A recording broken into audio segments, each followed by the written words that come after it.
प्यारे लिसनर्स और प्यारे स्टूडेंट्स, आप सभी लोग अच्छे हैं और आप सब लोग निरंतर अपने भविष्य की ओर अग्रसर होकर के अध्ययन और अध्यापन में लगे हुए हैं।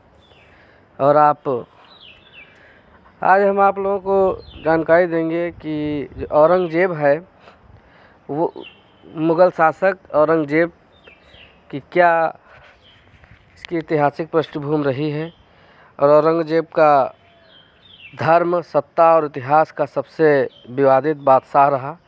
यह किस प्रकार रहा, ये ऐतिहासिक बैकग्राउंड क्या है इसके, और इस प्रकार से इतिहास के पन्नों में कुछ नाम ऐसे दर्ज हैं जो जितने महान कहे गए उतने ही विवादों में भी घिरे रहे। मुग़ल साम्राज्य का वो बादशाह जिसने अपने ही पिता को कैद किया, अपने भाइयों का वध किया और धर्म के नाम पर पूरे भारत की दिशा बदल दी, वो था औरंगजेब आलमगीर। औरंगजेब आलमगीर का जन्म 3 नवंबर 1618 को गुजरात के दाहोद में हुआ था।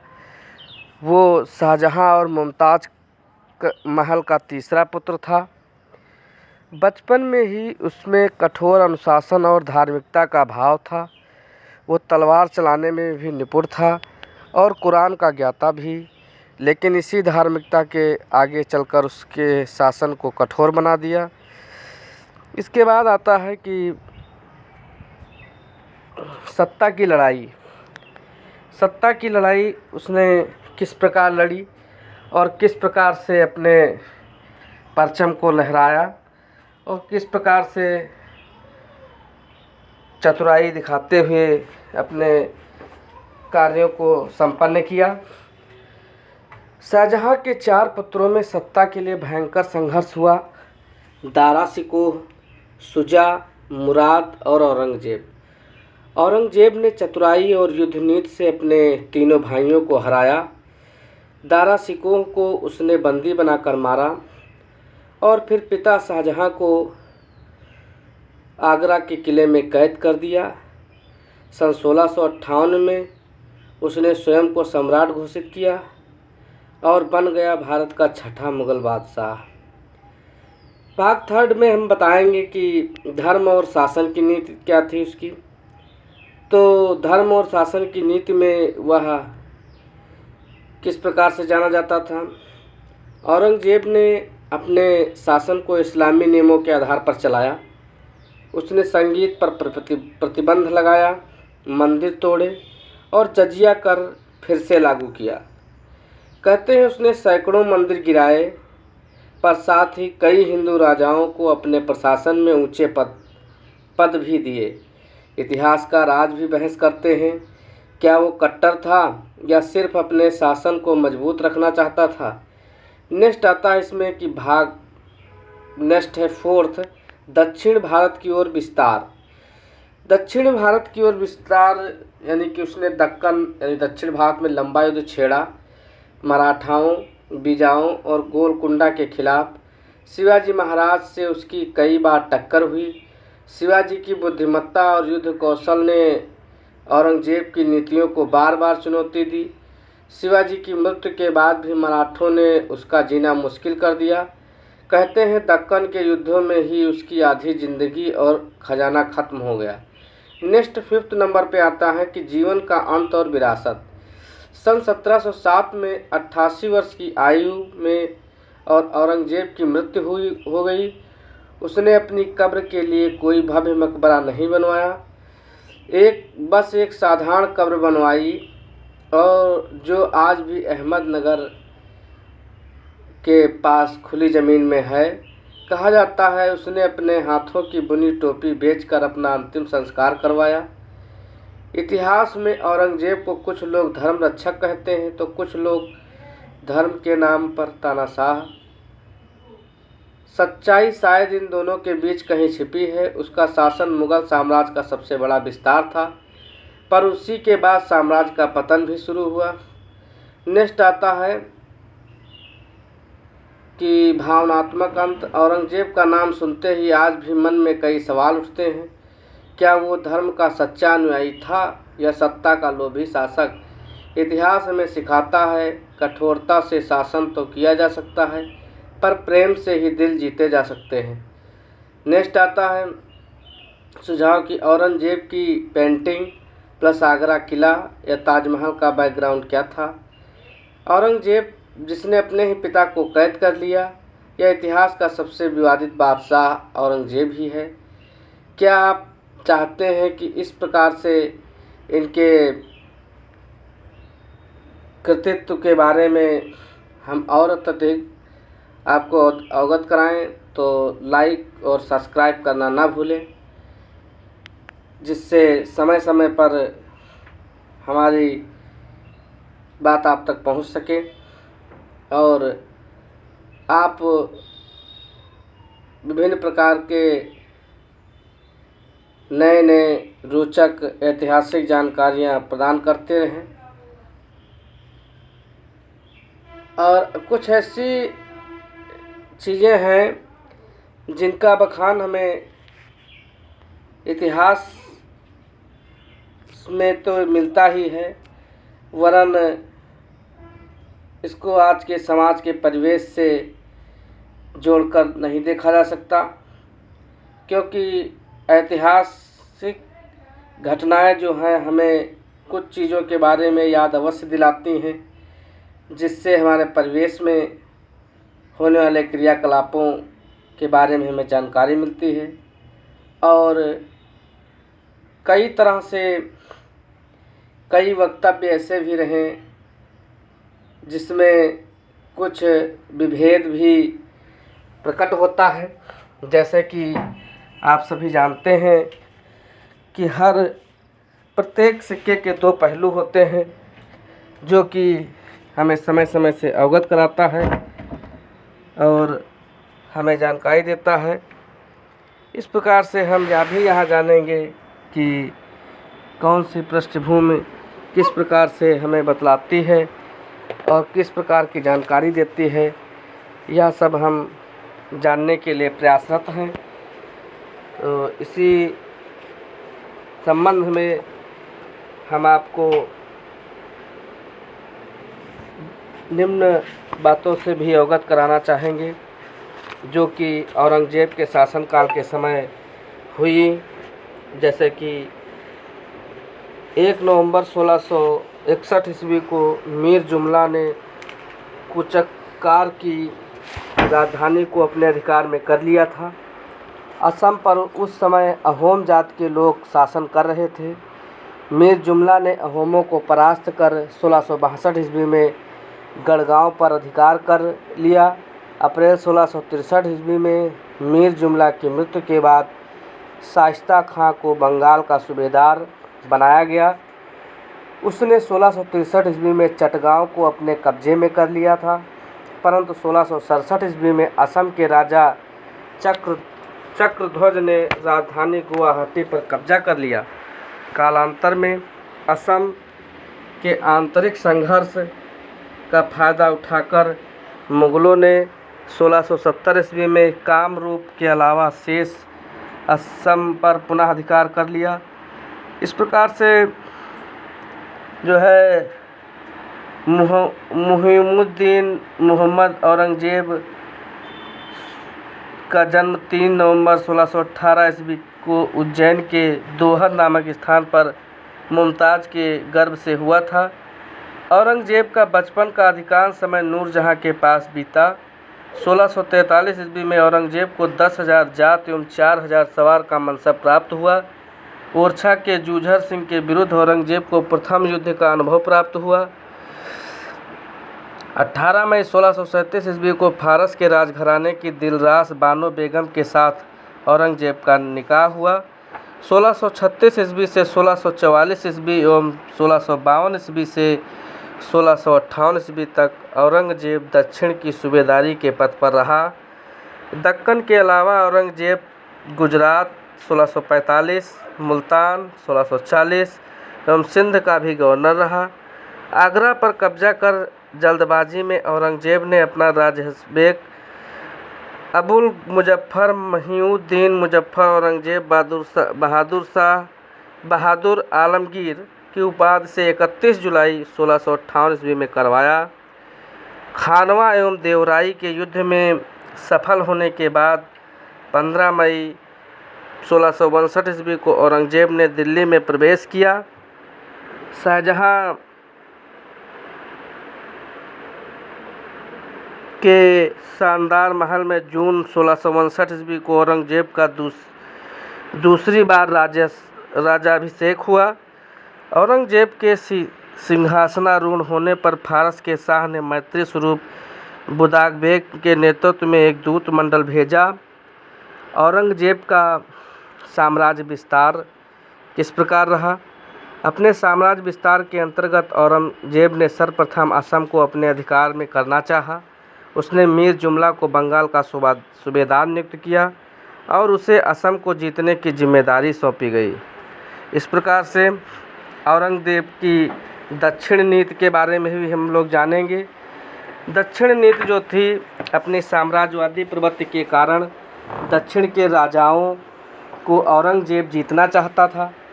शाहजहां की भांति दक्कन के प्रति औरंगजेब की नीति भी अंशतः राजनीतिक हित के बदौलत थी और वह इस प्रकार से कई जो है जब वह औरंगजेब 1682 ईस्वी में अपने पुत्र शहजादा मोहम्मद का पीछा करते हुए औरंगजेब दक्षिण भारत पहुंचा। इसके बाद उसे भारत आने का मौका नहीं मिला। यही दक्षिण भारत औरंगजेब का कब्रिस्तान सिद्ध हुआ। इसमें आता है बीजापुर। सिंहासन पर बैठने के बाद औरंगजेब ने बीजापुर के शासक आदिल शाह द्वितीय को 1657 ईस्वी की संधि का पालन न करने के कारण दंड के लिए जयपुर के राजा जय सिंह को 1655 ईस्वी में दक्षिण भेजा। जय सिंह ने बीजापुर को जीतने के पूर्व शिवाजी के खिलाफ एक महत्वपूर्ण लड़ाई में सफलता प्राप्त कर 1665 ईस्वी में पुरंदर की संधि की। पुरंदर के बाद जय सिंह ने शिवाजी के सहयोग से बीजापुर पर नवंबर 1665 ईस्वी में आक्रमण किया। प्रारंभिक सफलता से उत्साहित होकर जय सिंह ने कई गलत निर्णय लिए, जिस कारण से वह बीजापुर पर अधिकार करने में असफल रहा। औरंगजेब ने नाराज होकर जय सिंह को 1666 ईस्वी में वापस आने का आदेश दिया। रास्ते में बुरहानपुर के समीप 11 जुलाई 1666 ईस्वी को जय सिंह की मृत्यु हो गई। दिसंबर 1667 ईस्वी में आदिल शाह की मृत्यु के बाद उसका अल्पवयस्क पुत्र सिकंदर आदिल शाह बीजापुर का सम्राट बना।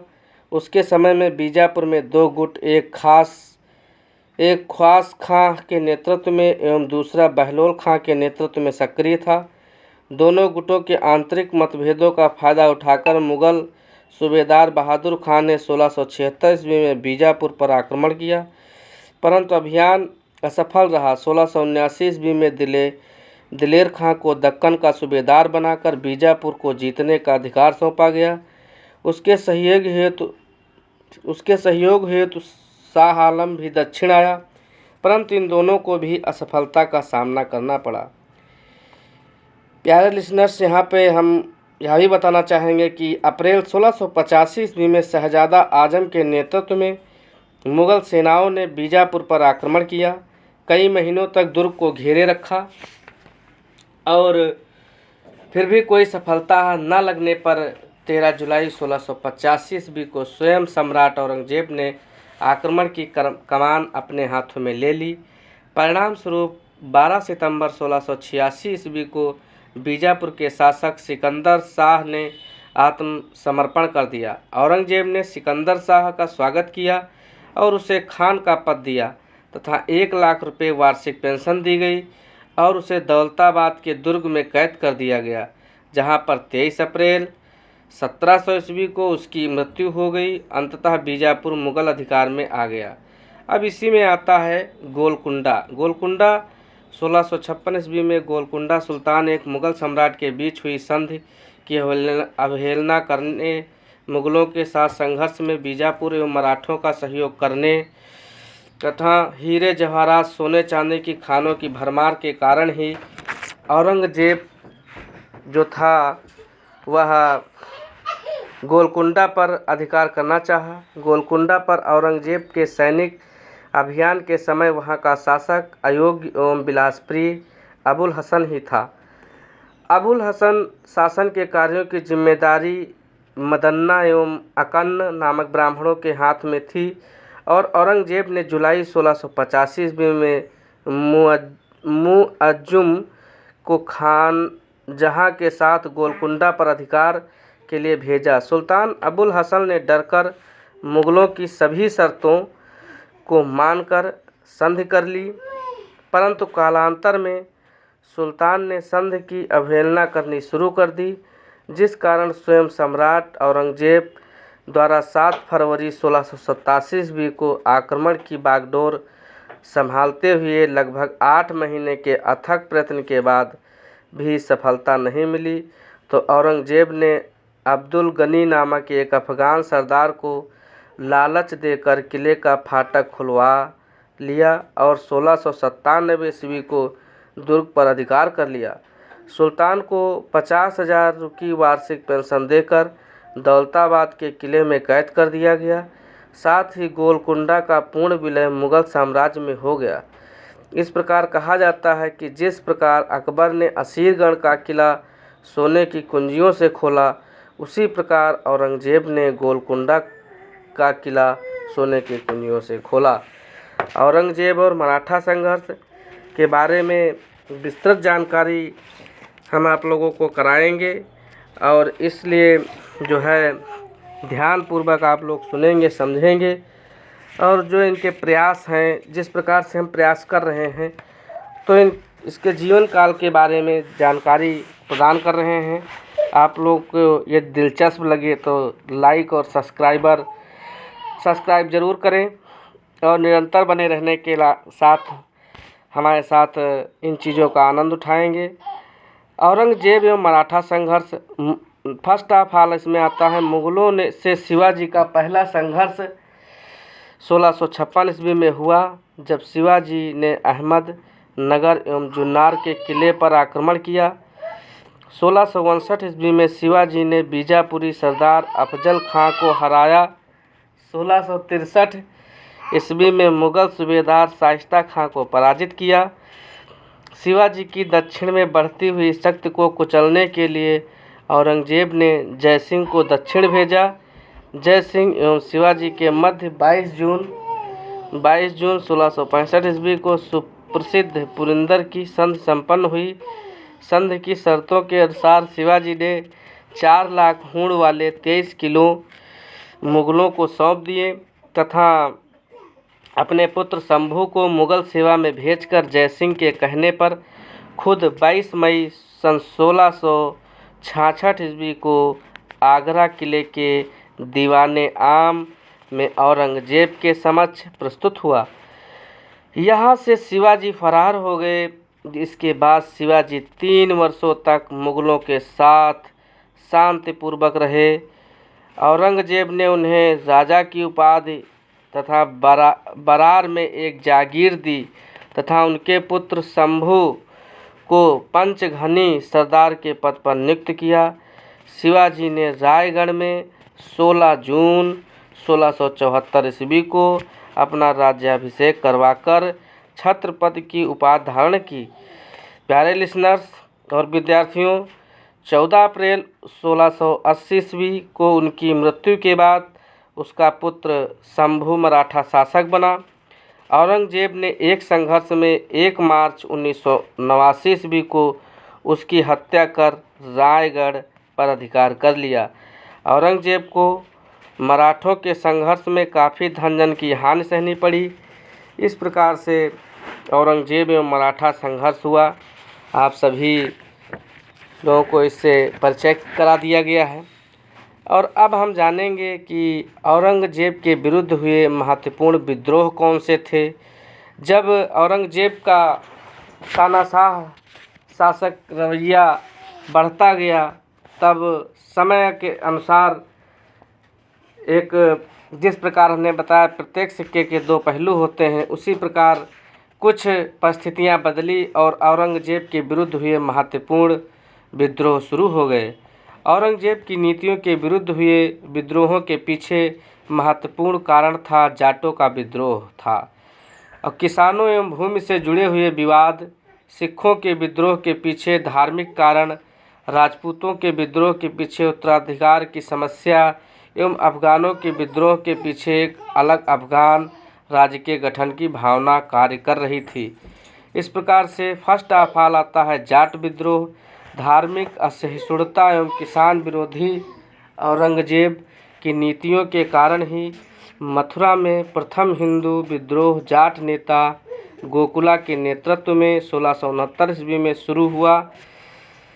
मुगल सेनापति अब्दुल नबी विद्रोह को कुचलने के प्रयास में मारा गया। मुगल फौजदार हसन अली खां के नेतृत्व में मुगल सेना ने गोकुला को पकड़कर उसके शरीर को कई भागों में बांट डाला। 1680 ईस्वी में जाट नेता राजा राम एवं रामचेरा ने जाट विद्रोह का नेतृत्व किया। राजा राम ने मुगल सेना नायक मुनीर खां की हत्या कर सिकंदरा में स्थित अकबर के मकबरे में भी लूटपाट की। औरंगजेब के पुत्र बीदर बख्श, औरंगजेब का पुत्र था बीदर बख्श एवं आमेर नरेश बिरान सिंह को एक विशाल मुगल सेना के साथ भेजा गया। इन दोनों को जाटों के खिलाफ 1689 ईस्वी में सफलता मिली और राजा राम संघर्ष में मारा गया। तत्पश्चात राजा राम के बाद उसके भतीजे चूड़ामन ने जाट विद्रोह का नेतृत्व संभाला। चूड़ामन ने मरते हुए राजवंश की नींव डाली। वह औरंगजेब के अंतिम समय तक जाट विद्रोह का नेतृत्व करता रहा। तत्पश्चात औरंगजेब की नीति के विरुद्ध दूसरे सशस्त्र विद्रोह का नेतृत्व बुंदेला राजा छत्रसाल ने किया। शिवाजी के दृष्टांत से प्रोत्साहित होकर छत्रसाल ने साहस और स्वतंत्रता का जीवन व्यतीत करने का स्वप्न देखा था। उसने मुगलों पर कई विजय प्राप्त की तथा पूर्वी मालवा में अपने लिए एक स्वतंत्र राज्य स्थापित करने में सफल हुआ। प्यारे विद्यार्थियों, लिसनर्स, अब इसी में आता है औरंगजेब के विरुद्ध जो महत्वपूर्ण विद्रोह हुए थे, उसमें आता है दूसरा सिख विद्रोह। सिख विद्रोह के बारे में जानेंगे। सिखों का क्या इसमें रोल रहा, गुरु नानक जी ने किस प्रकार से और गुरु अर्जुन देव के पुत्र हरगोविंद ने किस प्रकार से और आठवें गुरु हरकिशन के पुत्र तेग बहादुर ने किस प्रकार से कार्य किया। तेग बहादुर ने का धार्मिक प्रवृत्ति क्या थी, किस प्रकार से आगे इसमें खालसा पंथ की स्थापना की गई, ये सब जानेंगे सिख विद्रोह में। सिख विद्रोह हम सभी जानते हैं कि 16वीं शताब्दी में सिख संप्रदाय की स्थापना गुरु नानक जी ने की थी। सिखों के चौथे गुरु रामदास के समय गुरुत्व का पद पैतृक हो गया था।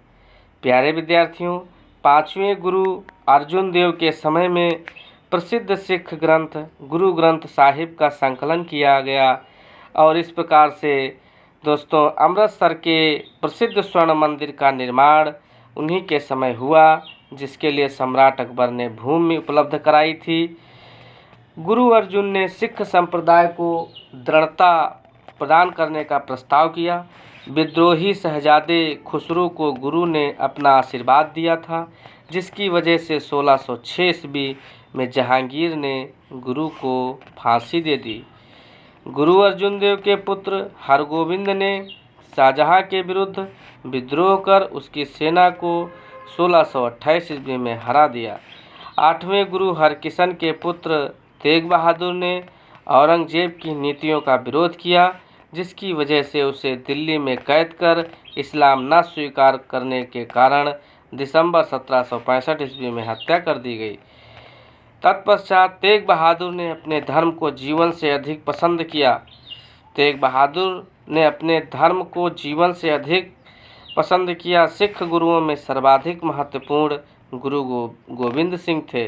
गुरु गोविंद सिंह एवं कुछ पहाड़ी राजाओं के दमन के लिए औरंगजेब ने पहले अलप और फिर शहजादे मुअज्जम को 1685 ईस्वी में भेजा। मुअज्जम पहाड़ी राजाओं को दबाने में सफल हुआ, परंतु गुरु गोविंद सिंह के साथ अपने संघर्ष में असफल होकर उसने शांति समझौता किया और इसके बाद यह सिख विद्रोह बढ़ता गया। तत्पश्चात गुरु गोविंद ने पहाल प्रणाली को शुरू किया। पहाल प्रणाली, इस प्रणाली में दीक्षित होने वाला व्यक्ति खालसा कहा गया। पहाल प्रणाली में दीक्षित होने वाला व्यक्ति खालसा कहा गया और खालसा पंथ की स्थापना गुरु गोविंद सिंह ने 1699 ईस्वी में की।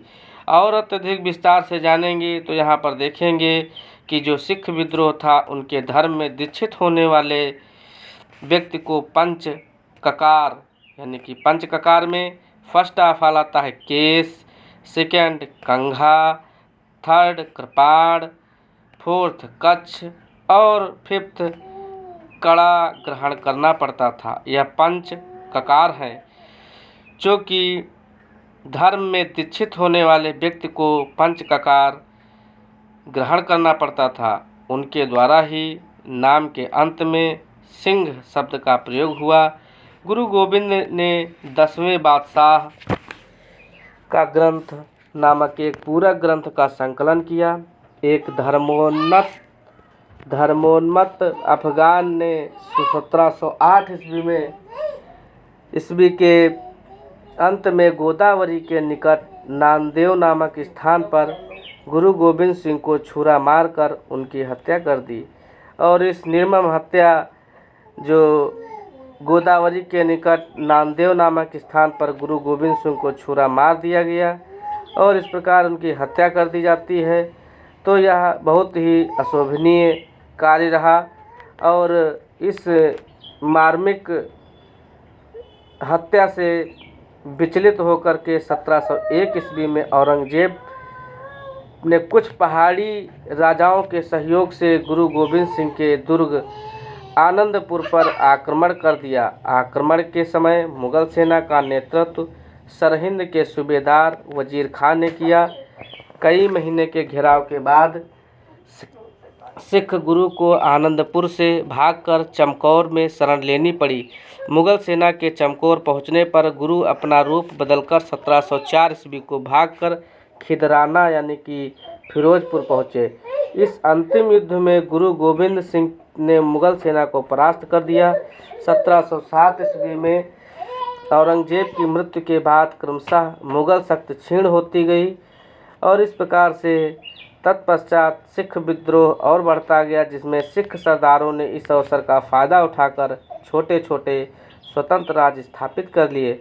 इस प्रकार से सिख विद्रोह, जो कि 16वीं शताब्दी में सिख संप्रदाय से शुरू होकर के और यहाँ तक के मुगल सेना के चमकौर पहुँचने पर गुरु अपना रूप बदलकर 1704 ईस्वी को भागकर खिदराना यानी कि फिरोजपुर पहुँच गए।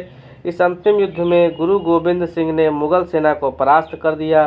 1707 ईस्वी में औरंगजेब की मृत्यु के बाद क्रमशः मुगल शक्ति क्षीण होती गई। सिख सरदारों ने इस अवसर का फ़ायदा उठाकर छोटे छोटे स्वतंत्र राज्य स्थापित कर लिए थे।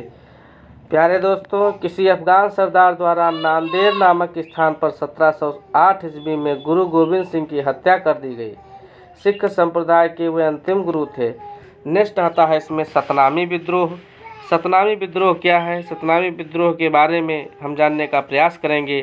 तो यह है 1672 ईस्वी में सतनामियों का विद्रोह हुआ। ये मूल रूप से हिंदू भक्तों के एक अनुपद्रवी संप्रदाय थे। इनके केंद्र पटियाला और एवं अलवर क्षेत्र में थे। ये लोग व्यापार एवं खेती भी करते थे।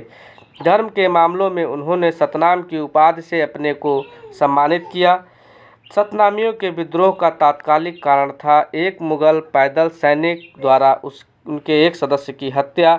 अप्रशिक्षित सतनामी किसान शीघ्र एक विशाल शाही फौज द्वारा परास्त हो गए। नेक्स्ट आता है इसी में कि राजपूत विद्रोह एवं राजपूतों के प्रति औरंगजेब की नीति क्या थी। औरंगजेब ने राजपूतों के प्रति धर्म के क्षेत्र में अनुदारता की नीति अपनाई। और इस प्रकार से कुरान का कट्टर समर्थक होने के नाते वह अन्य धर्मों, मुख्यतः हिंदू धर्म के प्रति बहुत असहिष्णु था। उसने 12 अप्रैल 1679 ईस्वी को हिंदुओं पर दोबारा जजिया कर लगा दिया। सर्वप्रथम जजिया कर मारवाड़ पर लागू किया गया। धार्मिक क्रियाकलापों, त्योहारों एवं उत्सवों को प्रतिबंधित करते हुए औरंगजेब ने क्या किया कि हिंदुओं से तीर्थ यात्रा कर पुनः वसूलना शुरू कर दिया। बड़ी संख्या में हिंदू मंदिरों को तोड़वाने का आदेश देकर नवीन मंदिरों एवं पुराने मंदिरों के निर्माण पर पूर्ण प्रतिबंध लगा दिया। औरंगजेब की नीतियों का राजपूतों के ऊपर प्रत्यक्ष प्रभाव पड़ना स्वाभाविक था। आधुनिक इतिहासकारों का मानना है कि औरंगजेब मुगल वंश के अन्य शासकों की तरह राजपूतों के प्रति मैत्री भाव रखता था। औरंगजेब ने जसवंत सिंह को दारा का सहयोग करने के बाद भी पुराने मनसब को प्रदान कर गुजरात का सूबेदार बनाया।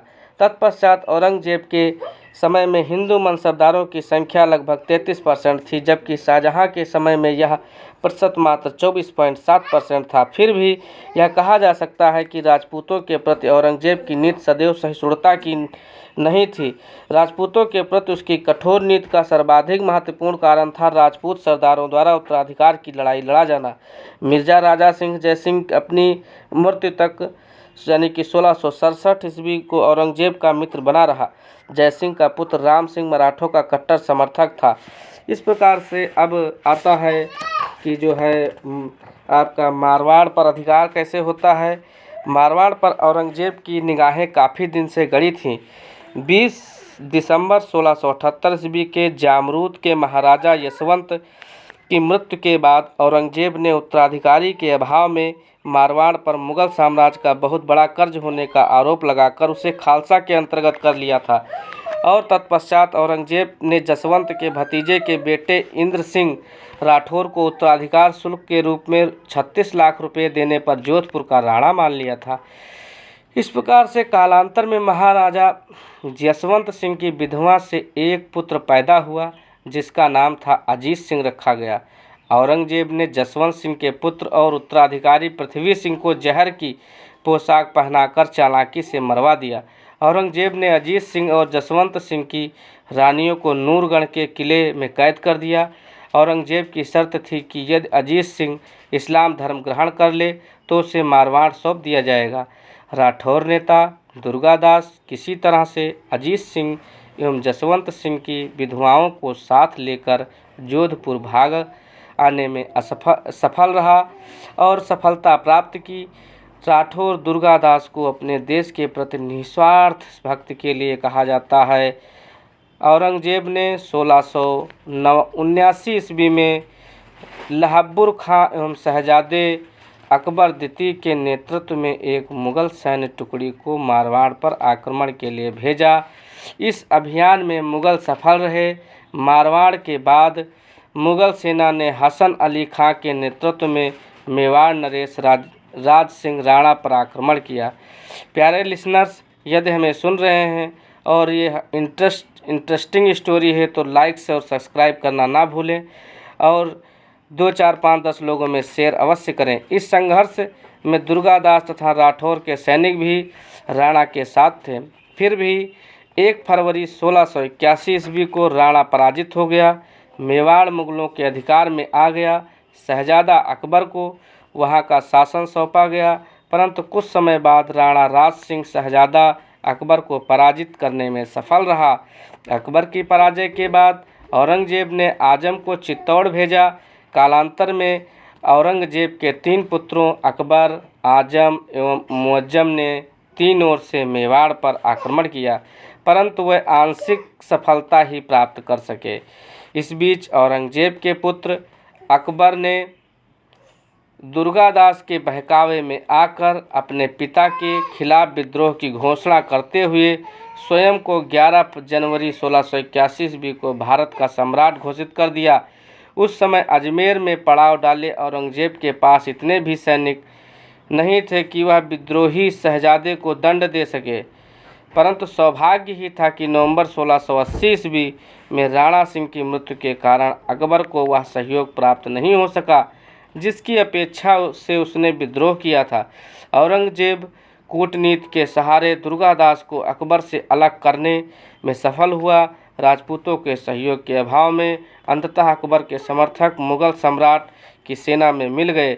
यह सब 12 जनवरी 1681 ईस्वी को अजमेर के दोराहा नामक स्थान पर हुआ, जहां पर दोनों ओर की सेनाएं आमने सामने थी। अकबर राजपूतों की सहायता से निराश होकर अंततः शिवाजी के पुत्र संभाजी के पास चला जाता है, जहां पर 1704 ईस्वी में उसकी मृत्यु हो जाती है। मेवाड़ के साथ जो है संधि क्या है, इसके बारे में भी जानकारी प्राप्त करेंगे। तत्पश्चात मारवाड़ का स्वाधीन होना, इसके बारे में जानकारी प्राप्त करेंगे। और औरंगजेब की धार्मिक नीति क्या है, इसके बारे में भी जानकारी इसमें दे रहे हैं हम आप सभी को। मेवाड़ के साथ संधि। राणा राज सिंह की मृत्यु के बाद राणा जय सिंह मेवाड़ का शासक हुआ। 24 जून 1681 ईस्वी को राणा जय सिंह एवं औरंगजेब के मध्य एक संधि संपन्न हुई। संधि की शर्तों के अनुसार औरंगजेब ने पूरा मेवाड़ जय सिंह को वापस कर दिया। जय सिंह ने राजपूतों पर जजिया कर हटाने के बदले में औरंगजेब को आदलपुर एवं बेदनोर का क्षेत्र दे दिया। जय सिंह को मुगल दरबार में 5000 का मनसबदार बनाया गया। सारे मुगल सैनिक मेवाड़ से वापस आ गए। कालांतर में औरंगजेब ने दक्षिण अभियान में जय सिंह के सहयोग देने के कारण उसे बेदनोर और आदलपुर के क्षेत्र को वापस कर दिया। नेक्स्ट आता है मारवाड़ का स्वाधीन होना।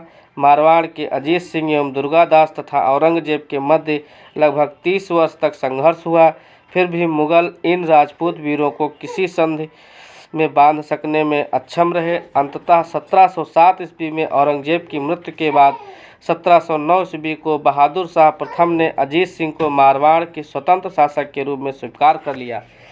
और इस प्रकार से औरंगजेब की धार्मिक नीति क्या थी। सम्राट औरंगजेब ने इस्लाम के महत्व को स्वीकारते हुए कुरान को अपने शासन का आधार बनाया। उसने सिक्के पर कलमा खुदवाना, नवरोज का त्यौहार मनाना, भांग की खेती करना, गाना बजाना आदि पर रोक लगा दी। सन 1603 ईस्वी में सती प्रथा पर प्रतिबंध लगाया। तीर्थ कर पुनः लगाया। अपने शासनकाल के 11वें वर्ष में सरोखा दर्शन, 12वें वर्ष में तुलायन प्रथा आदि पर प्रतिबंध लगा दिया। शासन के 22वें वर्ष 1679 ईस्वी में औरंगजेब ने जजिया कर पुनः लगा दिया। 1668 ईस्वी में हिंदू त्योहारों पर पूर्ण प्रतिबंध लगा दिया।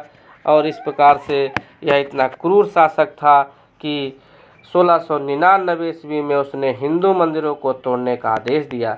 बड़े बड़े नगरों में औरंगजेब द्वारा मुहतसिब यानी कि सार्वजनिक सदाचार निरीक्षक को नियुक्त किया गया। मुहतसिब को सार्वजनिक सदाचार निरीक्षक को नियुक्त कहा गया। और 1699 ईस्वी में औरंगजेब ने बनारस के विश्वनाथ मंदिर एवं मथुरा के केशव राय मंदिर को तोड़वा भी दिया। और उसने शरीयत के विरुद्ध किए जाने वाले लगभग 80 करों को समाप्त करवा दिया। इन्हीं में आबवाप नाम से जाना जाने वाला राहदारी यानी कि राहदारी मतलब परिवहन कर और पानडारी यानी कि चुंगी कर नामक स्थानीय कर भी शामिल थे। और इस प्रकार से औरंगजेब दारुल हर्ब यानी कि काफिरों का देश भारत को दारुल इस्लाम का देश में परिवर्तित करने को ही अपना महत्वपूर्ण लक्ष्य मानता था। आधुनिक इतिहासकारों का मत है कि औरंगजेब की धार्मिक नीति धार्मिक कट्टरता से कम तत्कालीन राजनीतिक आवश्यकता से अधिक प्रेरित थी। औरंगजेब के 4 पुत्र थे, मोहम्मद मुअज्जम, दूसरा था शाह आलम और तीसरा था कामबख्श, चौथा था अकबर। औरंगजेब की मृत्यु सन 4 मार्च 1707 ईस्वी को हुई। दौलताबाद में स्थित फ़कीर खुरहानुद्दीन की कब्र के अहाते में उसे दफनाया गया।